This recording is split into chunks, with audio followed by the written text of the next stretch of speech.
پاکستان زندہ باد اسلامکس ہمارے چینل کو سبسکرائب اینڈ شیئر کریں۔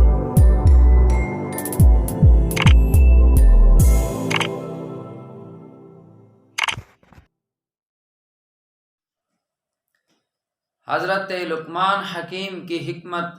تو مشہور ہے، اللہ کی خاص عطا میں سے ایک عطا ہے جو حضرت لقمان حکیم کو اللہ نے حکمت عطا کی، یعنی دانائی، فہم و فراست۔ سورۃ لقمان میں اللہ نے حضرت لقمان کا ذکر فرمایا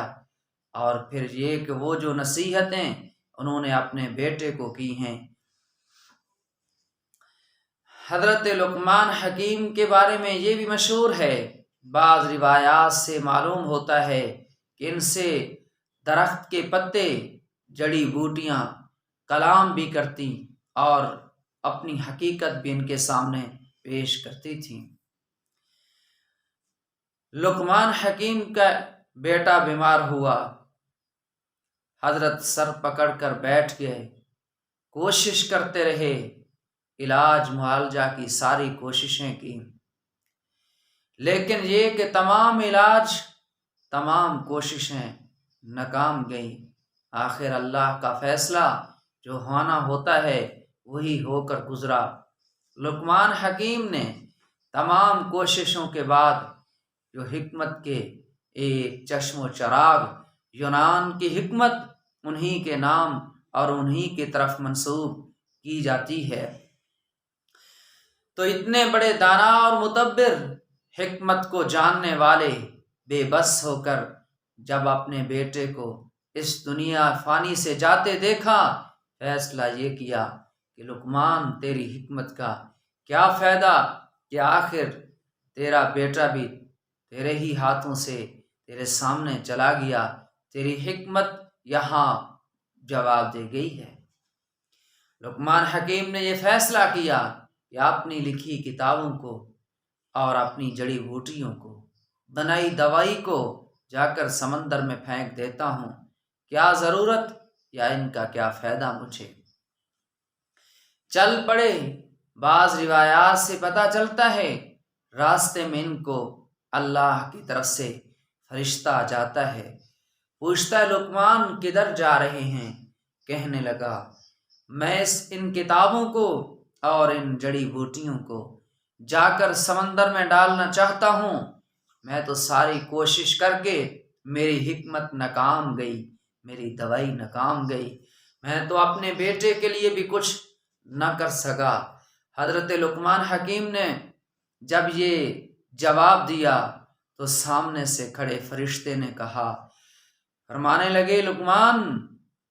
آپ کی دوائی میں کوئی شک نہیں ہے، آپ کو جو اللہ نے حکمت دی ہے وہ حکمت بھی واقعتاً حکمت ہے، لیکن یہ کہ جب آپ دوائی استعمال کرتے تھے میں اس کی وہ دوائی حلق سے نیچے جانے نہیں دیتا تھا، مجھے رب کا حکم یہی تھا کہ اس دوائی کو نیچے نہیں جانے دینا،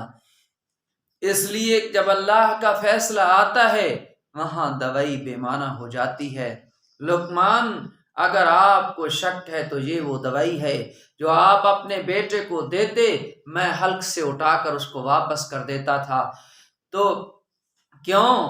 فیصلہ اللہ کا غالب ہونا ہوتا ہے، دوائی وہاں کام کرتی ہے جہاں کسی کی زندگی باقی ہو، جس کو اللہ نے ابھی رکھنا باقی ہو، اس کے ایام سال باقی ہوں، دوائی بھی اس پہ اثر کرتی ہے۔ جب اس کے سانس، اس کی زندگی کے دن، اس کے سال ختم ہو جائیں وہاں دوائی اثر